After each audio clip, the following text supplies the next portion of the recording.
Pranam, greeting. I'm Brother Satyananda, and it's a great pleasure to be with you here tonight. I love to be inspired. I know you do too. All of us here love to be inspired. This is why we come together at Convocation. We come to feel the great inspiration brought by God and Guru. An inspired moment comes quietly. It's a very personal thing. It flows from an interior space, secretly, and it comes into our consciousness, and it flows like a wind from heaven, and it blows away all of our burdens, our worries, our concerns, and it gives us an elevated state of happiness. We feel our heart in the hearts of others. And there's a great happiness when we are inspired. There is a new hope. There is an energy of enthusiasm. And then, as quickly as the inspiration comes, it leaves again, quietly, and we feel a profound contentment. A sacred peace is with us, and we have a strong desire for more. Do we ever get enough inspiration? We never have enough. And so in this conversation tonight, I would like to pose the question, how can we live a more inspired life? Let me share a moment of inspiration that I've had. I'm up in the mountains on a silent retreat. I'm alone with one of my brother monks, and we are in solitude together. We are enjoying the time together. We are enjoying the silence, longer meditations. On this particular day, I meditate for extra long time, most of the day into the evening. I don't leave my meditation seat until after dark. I'm feeling happy, I'm feeling light. I get up from my ashen seat and I walk through the house and out onto the porch. I'm standing on the porch, it's up in the mountains. I take a deep breath. I feel the fresh air. I look up, I see the stars, the constellations, the Milky Way. I look across the valley through the trees, and I see lights in the houses beyond. And then an inspiration comes over me. It's like a heavenly wind, a gentle breath that comes, and all of a sudden, I'm feeling I am not a child of this earth. I am a child of the whole universe. And I feel this wonderful expansion starting to flow. And it's like I don't even identify with the earth and this world. I feel like I've come from another solar system, and I've been beamed down as a visitor. I look around and I see life everywhere, in all of the plants and all of the trees, and I feel myself as a part of it. I remember now deeply breathing the mountain air and feeling that I am one with all of this. I do not belong to the earth. I belong to the universe. And then just as quickly as the inspiration came, it started to fade. And I walked over and sat down in a chair on the porch, and I just looked up at the sky. And I remember the profound experience, because as I was gazing up at the stars were gazing back at me. Krishna says in the Bhagavad Gita, "He who perceives me everywhere and beholds everything in me never loses sight of me, nor do I ever lose sight of him." And our Guru comments, he says, "To the ordinary person, God seems to be absent or vanished from the universe. But the yogi sees the ever-watching eye of God gazing at him through all the windows of space. The face of his cosmic beloved is omnipresent." A disciple was sharing with her guru an inspirational experience that she had. She described it, and then she stopped, and she complained a little bit. She said, "Guruji, why is it that sacred moments are so few and they pass so quickly?" And the master smiled and said, "Aren't they precious?" And so I treat my inspirational moments as precious, and I love to relive them. I even give them names: child of the universe, playing now in the theater of your consciousness. And whenever I relive an inspiration, I feel it is a glimpse of God, a gift of God, and I'm getting a glimpse through that inspiration. So as we relive a personal inspiration, it awakens the sacred feelings. And as I concentrate on these feelings, they begin to expand. So in this way, an inspiring moment comes alive again. Let's do something fun together. I would like to do a little short recollection exercise.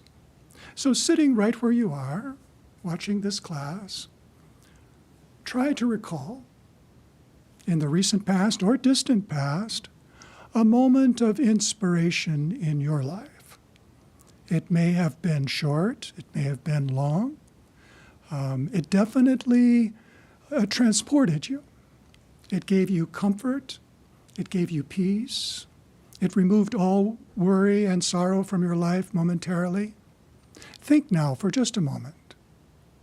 Try to capture an experience that you had, a sacred moment. Okay, now close your eyes. Close your eyes and put yourself into that moment. Feel yourself in that moment, in the space where you were, the feelings that you were having. Try to capture a little bit of the feeling that comes, a blessing that you received. And now concentrate on the feeling. As you concentrate on the feeling, it begins to grow.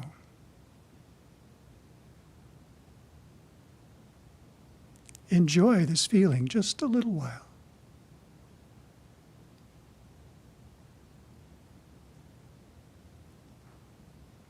Now open your eyes.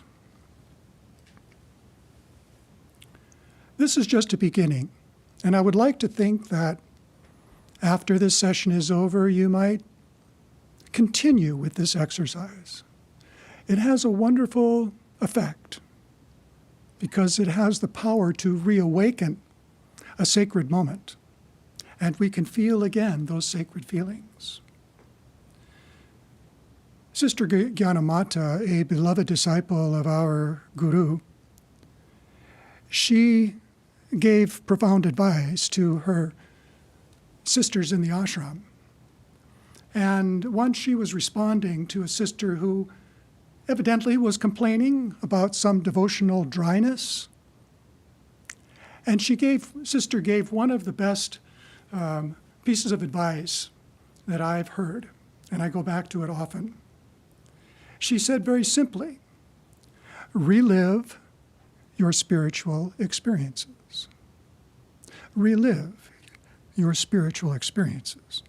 So she's saying to her sister nun, my dear, stop complaining. Use the gifts that God has given to you. And so we have an inspired moment, and then it passes. We let it go. And it soon becomes archived with all of our mortal memories.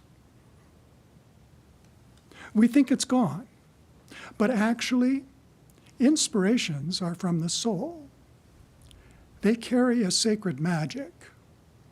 Inspirations are ever living. They are like a well-tended plant. that continues to give waves of blooms. So one inspiration, an inspired moment, a sacred moment, can actually produce fresh inspiration again and again and again.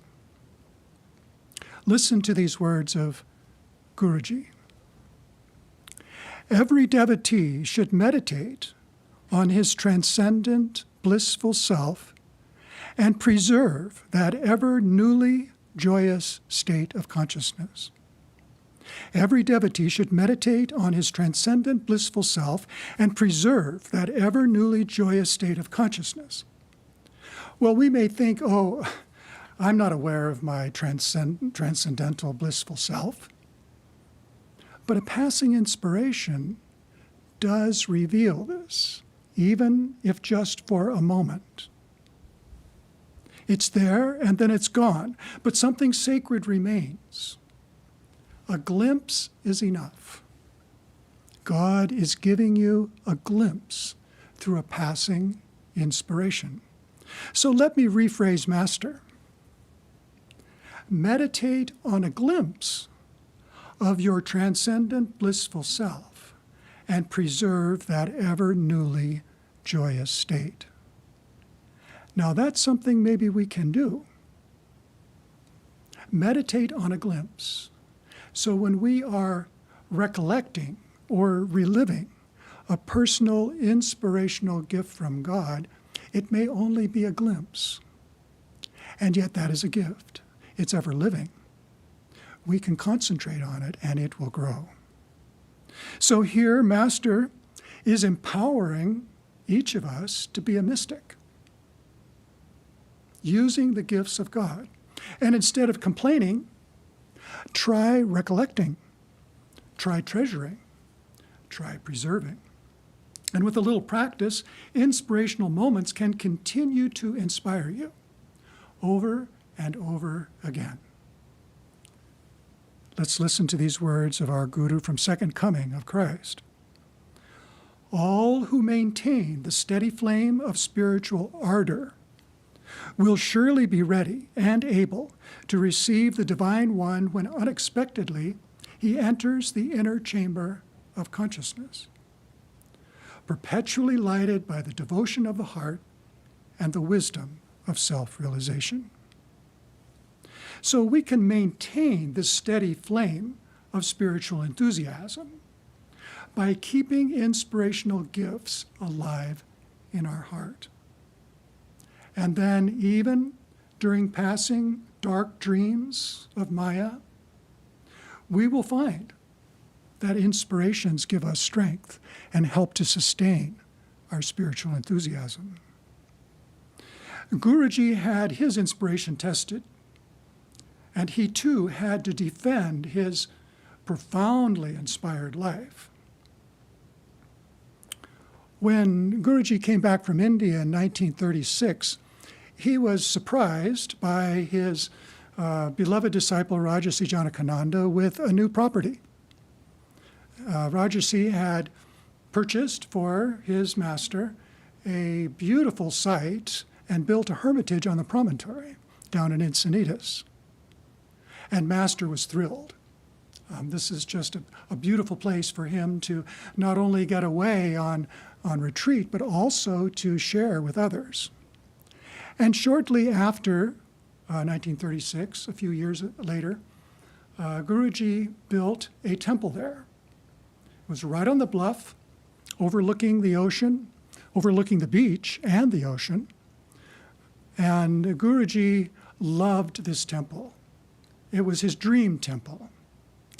And he held services there on Sundays, and he hosted guests. He was building a strong congregation.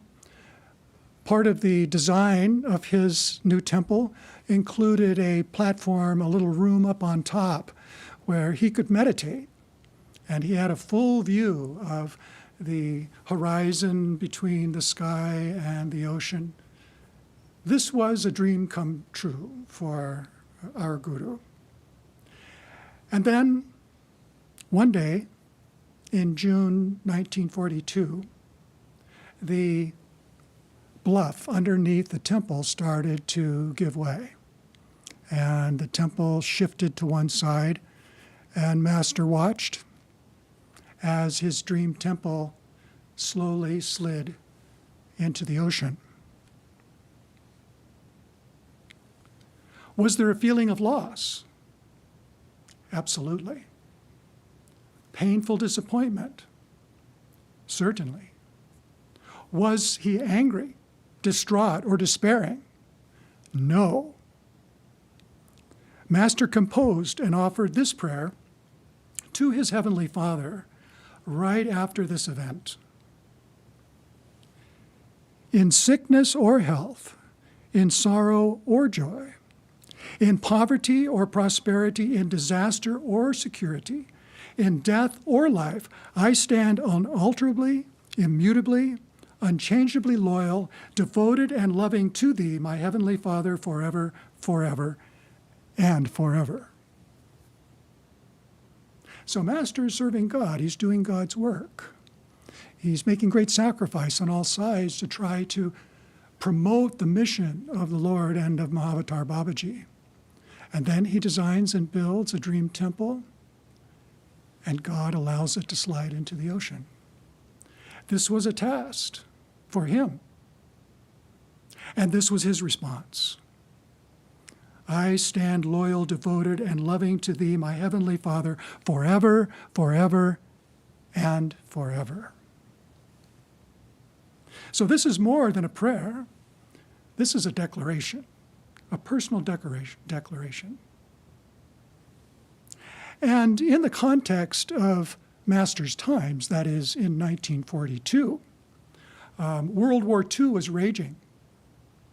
All across Europe, there were concentration camps. There was a theater of war in Africa. High seas battles among fleets in the Pacific. All up and down the California coast, there were these outposts, military outposts, watching for enemy ships on the horizon. This was a dark time for America. And Master, too, was involved. So there was great threats everywhere. And then his dream temple slides into the ocean. This was a critical time. And did Master give in? No, he wrote this poem later that expresses his attitude through all obstacles, challenges, and dark times. His poem is titled, My Soul is Marching On. One stanza I'll read. Darkness, death, and failures vied. To block my path, they fiercely tried. My fate with jealous nature strong, but still my soul is marching on. This is very instructive for us because we don't imagine in our minds the great avatars going through such trials and struggles. But in this poem, it's not just being poetic. This fight was personal. He was facing adversity, and he did not give in. He doubled down on his divine inspiration. So the Master set an example for the disciples. They, too, have to face the challenges of duality. Life and their mission does not always go according to their design. They have to accept certain consequences. But do they sacrifice their divine inspiration? They do not. And this is important for us because we too, if we are to live a life of divine inspiration, we need to have this same strength. So the famous little wooden sign at Lake Shrine, it's hidden away over near the Krishna Falls. It's kind of in the flowers, and you have to look for it, but there it is. Guruji's words, everything else can wait, but my search for God cannot wait. So many times I have walked on the path over there at Lake Shrine, and I see a new person, a new visitor, just standing in front of that sign, just looking at it. And they stay there sometimes very long, and they're thinking about it. What does that mean? So everything else can wait, but my search for God cannot wait. What is it that must wait? Our anxious fears? Not now. Our self-doubts? No time for those. Discouragement and regret? Step aside. Everything else can wait, but my search for God cannot wait. All these must step aside, and still the soul is marching on. So throughout creation, dark and light are presented side by side. Good and evil, dark and light, success and failure, joy and sorrow, health and pain, side by side. And this is God's design. And the Lord is asking us, which will you choose? Will you choose the gifts of inspiration that I have given you? And so we see that God's inspiration is there. I'm in a private spiritual conversation with a woman who lost her husband, and she's grieving. She says to me, "Brother, it's over a year now, but this sadness still won't leave me." And so I ask her, "Were you present at her passing?" And she said, "Yes, I was by his bed the whole time." I said, "When he passed, what did you experience? What did you feel?" And she said this, "I felt Master's presence so strongly. There were no words, but the message was very clear. And the message was, now is the time. This is his destiny, and it is also yours." Ooh, a sacred moment. The Guru's presence is there. And he tells her, this is his destiny, and it is also yours. So we sat for a minute or two in silence, and then I remember she said to me, "Brother, when will my grieving end?" And so I gave it to her straight. I said, "It will end when you choose the light of your inspiration over the darkness of sorrow." Master says, always the light of God is there. Always the light of God is there, guiding through discriminative wisdom and through calm feeling. To follow the light of inner wisdom guidance is the way to true happiness. So here our inspirations get tested. Living an inspired life requires inspired choices. This is what life presents to us. This is what God presents to us. I have gifted you with gifts, inspirational gifts, insights, love. They may have been small in passing, but they are my gifts. They're for you. Will you cultivate them? Will you put them to work? So whenever you summon forth the recollection of an inspired experience, an inspired moment, a cosmic feeling, whenever you recollect it, you are choosing light over darkness. And whenever you concentrate on the cosmic feeling generated by an inspirational moment, you are standing in the light. So you see, this is something that we can do to sustain ourselves, even in the midst of challenging darkness. It requires some discipline and courage. But in times of loss, remember that our Guru did the same. I hope these thoughts are meaningful for you. I hope they generate within you some thoughts of how you too might cultivate more the inspirational gifts that you have. And you know, sometimes I encourage people to do this, and they say to me, "Oh, I don't have any inspirational moments. I don't have any inspired or sacred moments." I say, wait. Let me ask some questions. I know they're there. And after just a few minutes of conversation, we discover it's buried with the mortal memories. It's there. And then I ask them, please describe it to me. And they start to share. And very soon the tears start to flow.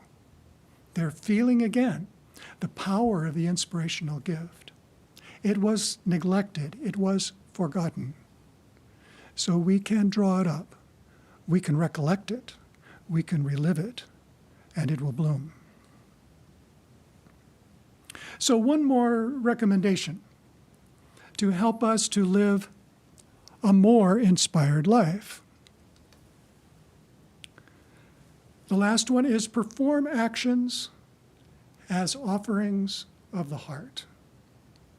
I would like to tell a story of Krishna and his childhood friend Sudama. This is one of my favorites. So the message now is performing actions as offerings of the heart. We are talking about devotional offerings to God. Sudama was a childhood friend of Krishna. They were both Kshatriyas. They both went to the same Vidyalaya. They had the same teachers. Drona was their archery teacher and so forth. They all graduated at the same time. Krishna was there also with the Pandavas. But this is about Sudama. And Sudama was very different from Krishna. Sudama was simple and devoted as a person, as a young man. And he loved Krishna.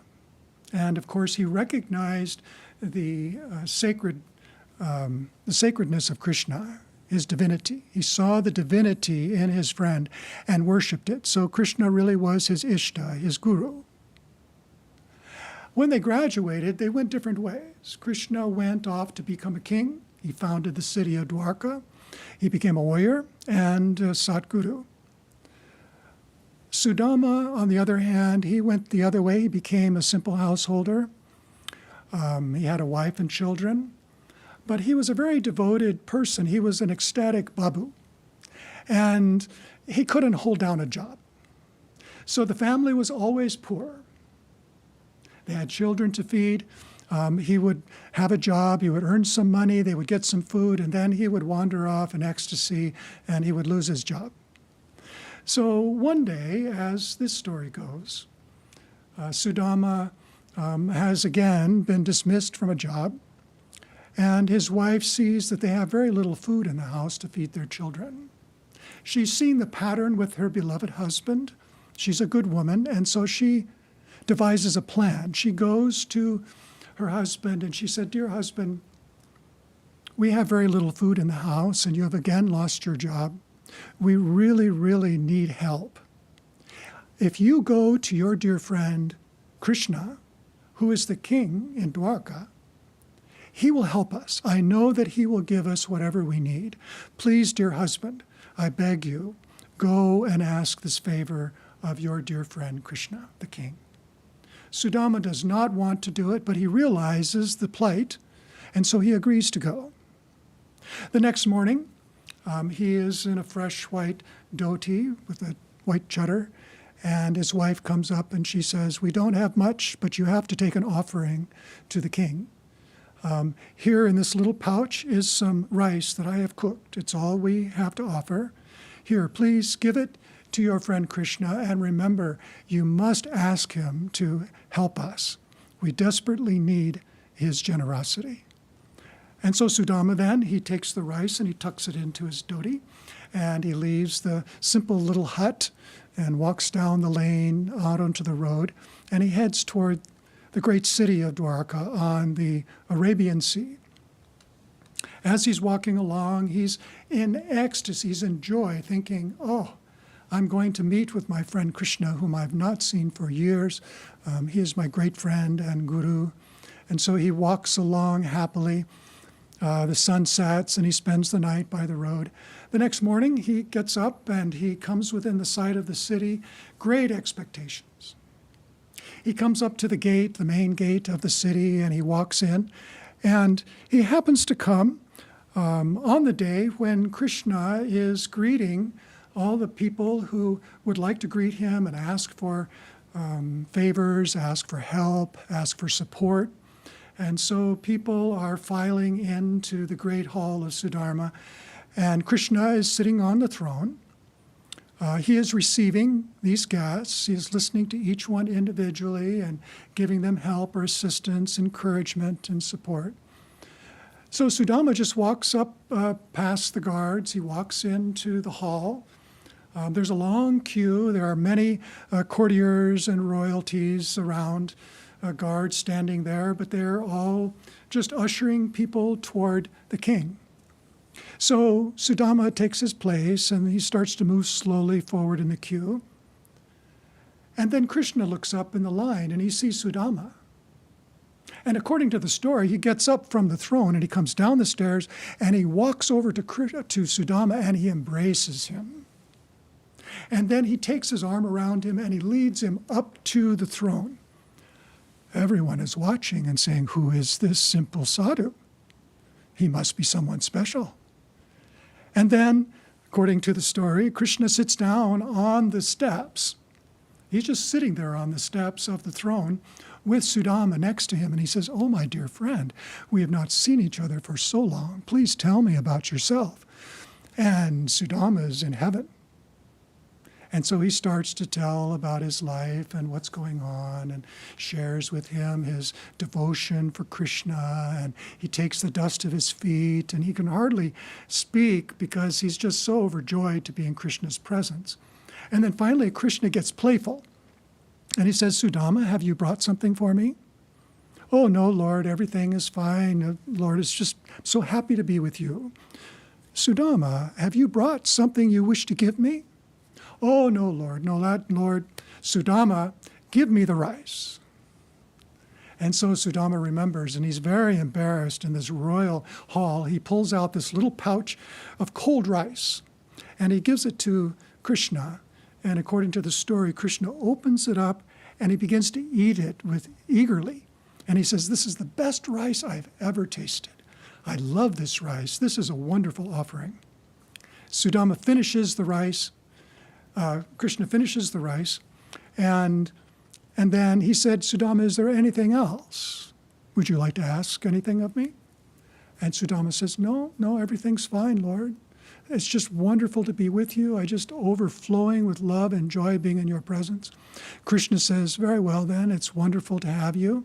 And Sudama gets up and he blissfully walks out of the hall. Everyone's watching him.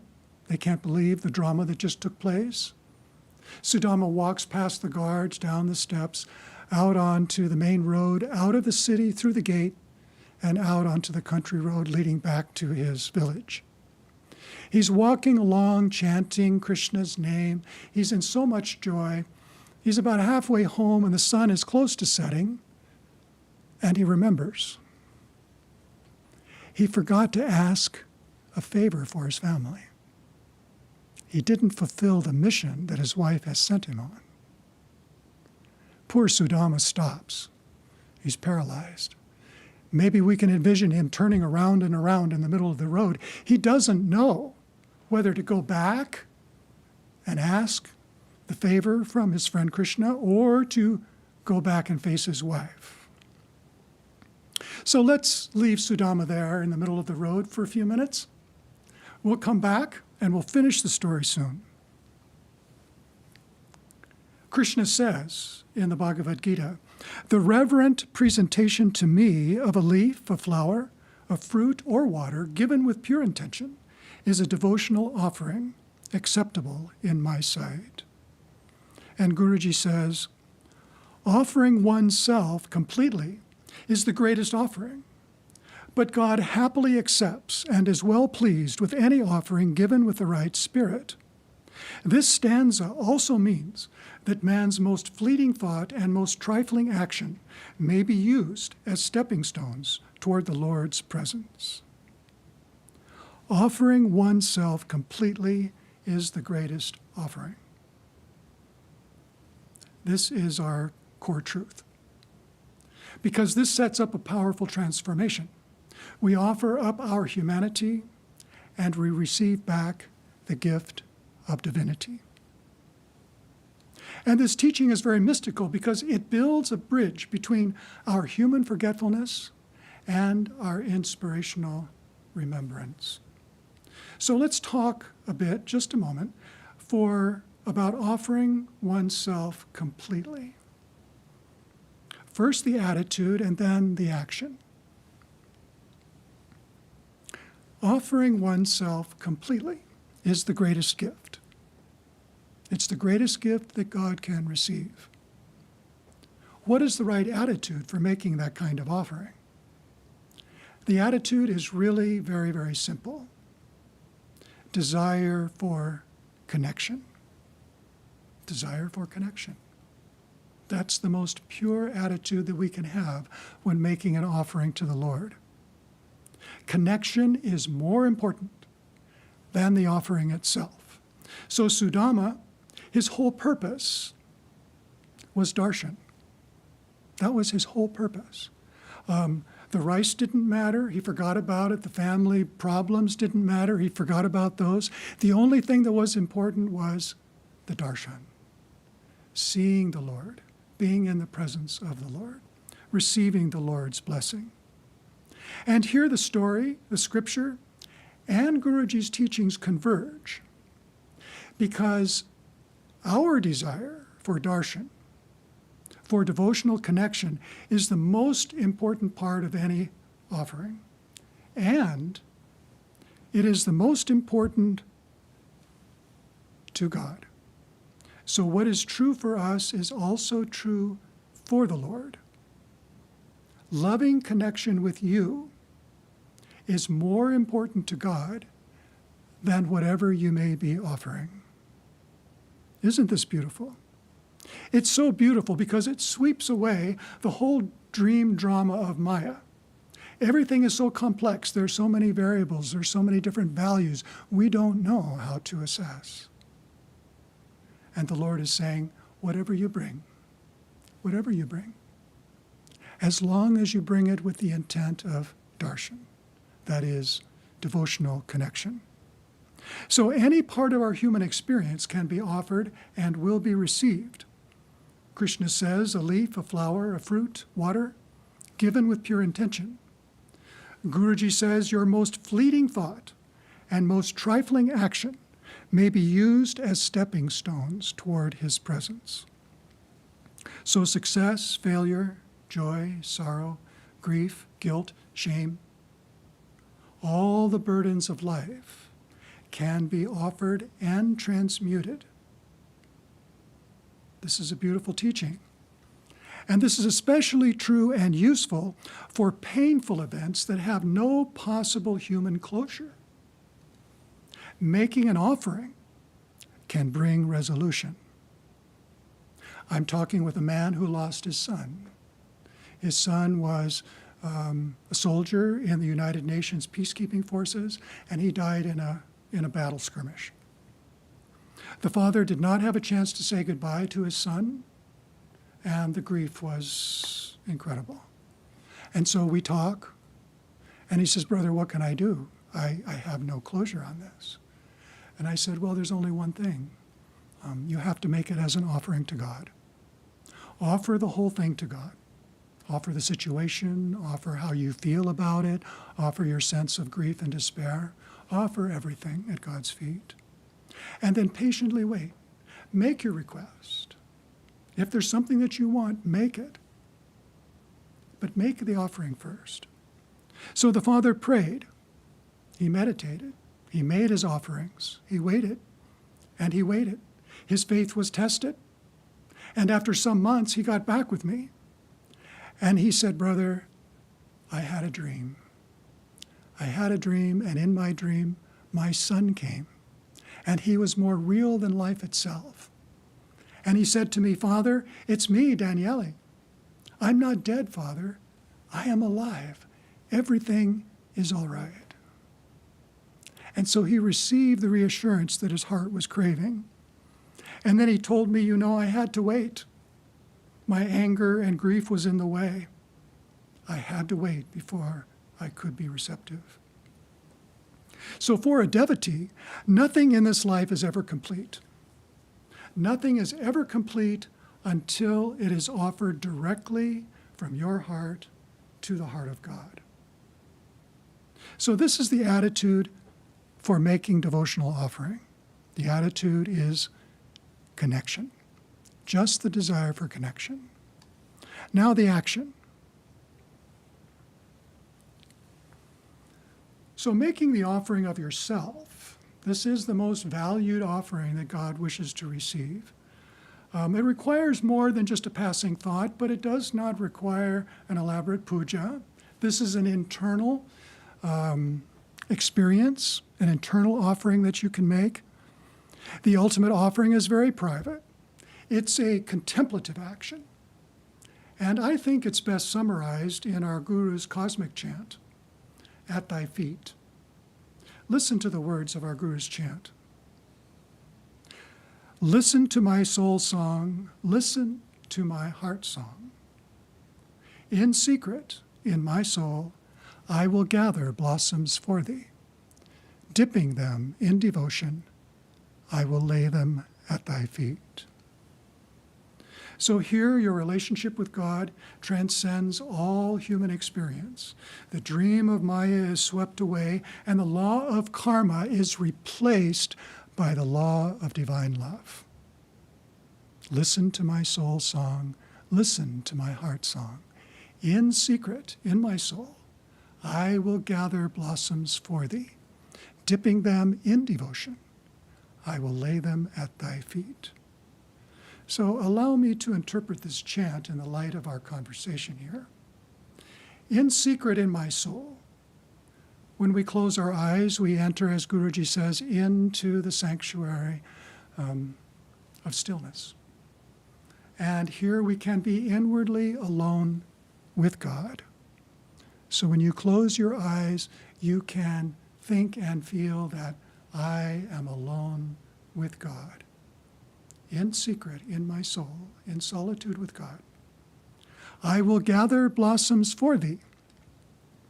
Now, we are visualizing, of course, a perfect bouquet. Beautiful flowers, beautifully arranged, everything that we would want in appearance, and yet, life is not that way. Our offerings are rarely ever perfect.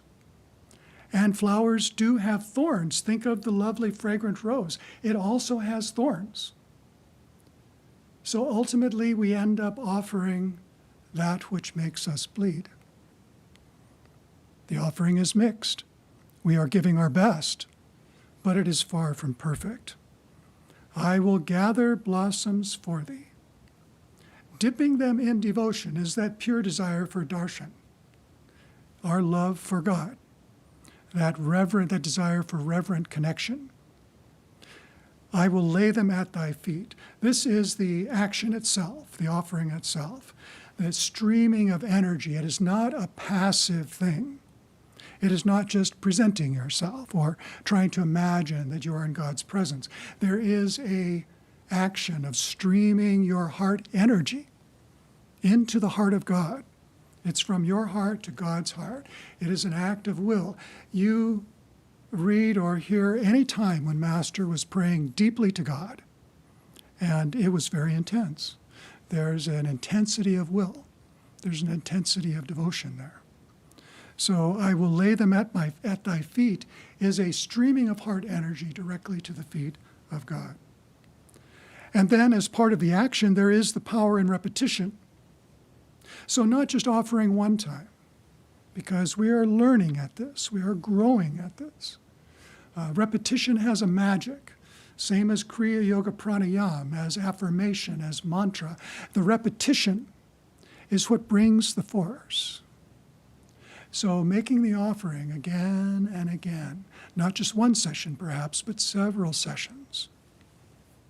And as we perform this action, we begin to feel a comfort. And the comfort is the response of God.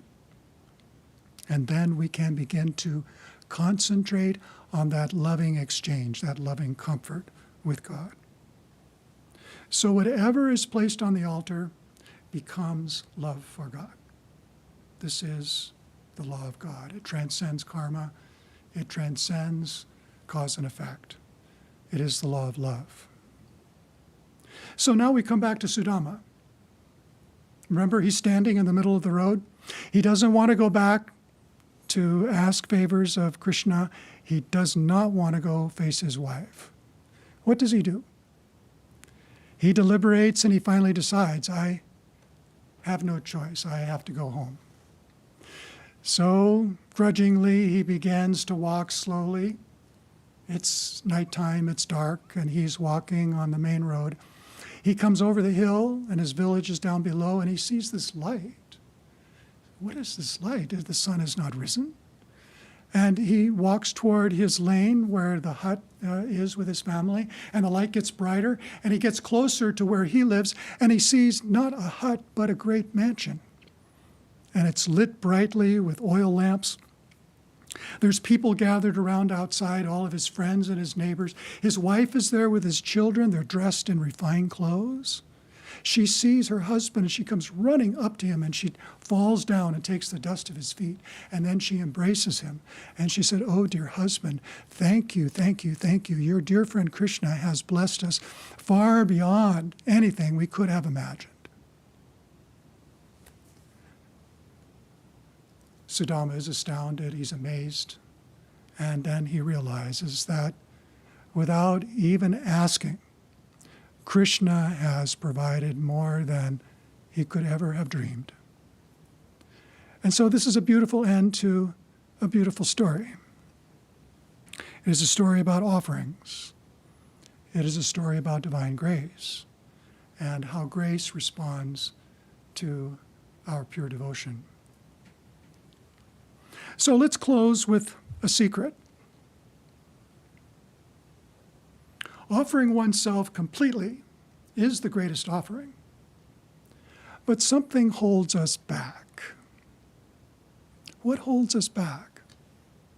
What is it? We want to share with God, but we want to share only the most perfect offerings, isn't it? And so we withhold our offerings. And we struggle alone. We struggle alone, trying to resolve and perfect before we share. And in this way, we continue to suffer in isolation, thinking that we are not yet ready or worthy for darshan. But now the secret. Nothing of this world is ever whole or complete until it is sincerely offered to God. It is the offering that makes it whole. And if we are waiting to make only perfect offerings, we will wait forever, because perfection is found only in God, and this is God's design. Let us now have a chant and a short meditation together.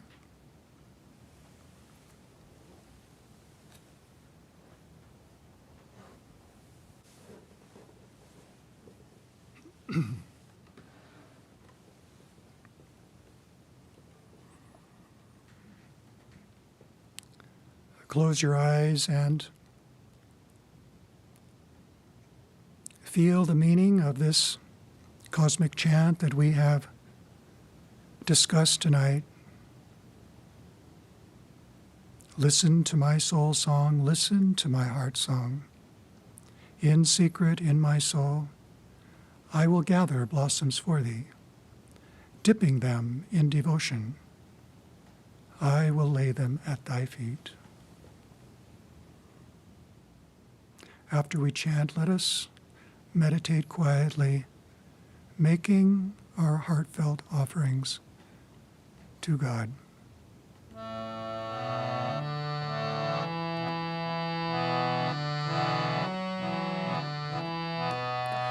Listen to my soul song, listen to my heart song, listen to my soul song, listen to my heart song. In secret in my soul, I will gather blossoms for thee, dipping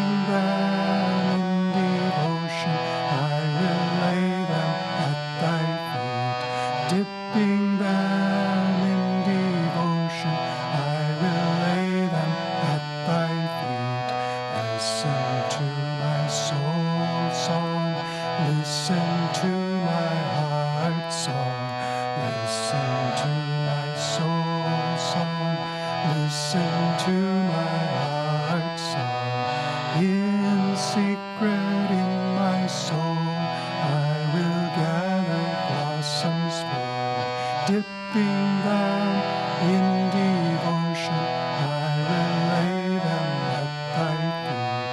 Dipping them in devotion, I will lay them at thy feet. Listen to my soul song. Listen to my heart song. Listen to my soul song. Listen to my heart song. In secret in my soul, I will gather blossoms for you. Dipping them in devotion, I will lay them at thy feet. Dipping them in devotion, I will lay them at thy feet. Listen to my soul song. Listen to my heart song. Listen to my soul song. Listen to my heart song. In secret in my soul, I will gather blossoms for you. Dipping them in devotion, I will lay them at thy feet. Dipping them in devotion, I will lay them at thy feet. Listen to my soul song. Listen to my heart song. Listen to my soul song. Listen to my heart song. In secret in my soul, I will gather blossoms for you. Dipping them in devotion, I will lay them at thy feet. Dipping them in devotion, I will lay them at thy feet. Listen to my soul song. Listen to my heart song. Listen to my soul song. Listen to my heart song. In secret in my soul, I will gather blossoms for you. Dipping them in devotion, I will lay them at thy feet. Dipping them in devotion, I will lay them at thy feet. Dipping them in devotion, I will lay them at thy feet. Dipping them in devotion, I will lay them at thy feet.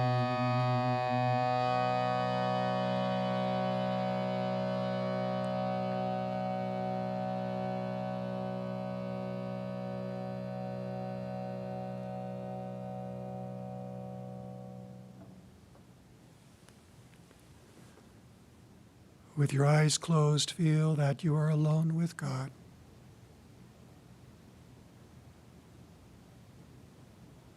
All you want and all God wants from you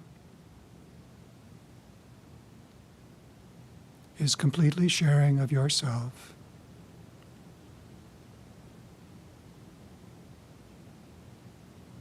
Make this offering now to God and feel that He is receiving you and He is blessing you.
peace. Amen.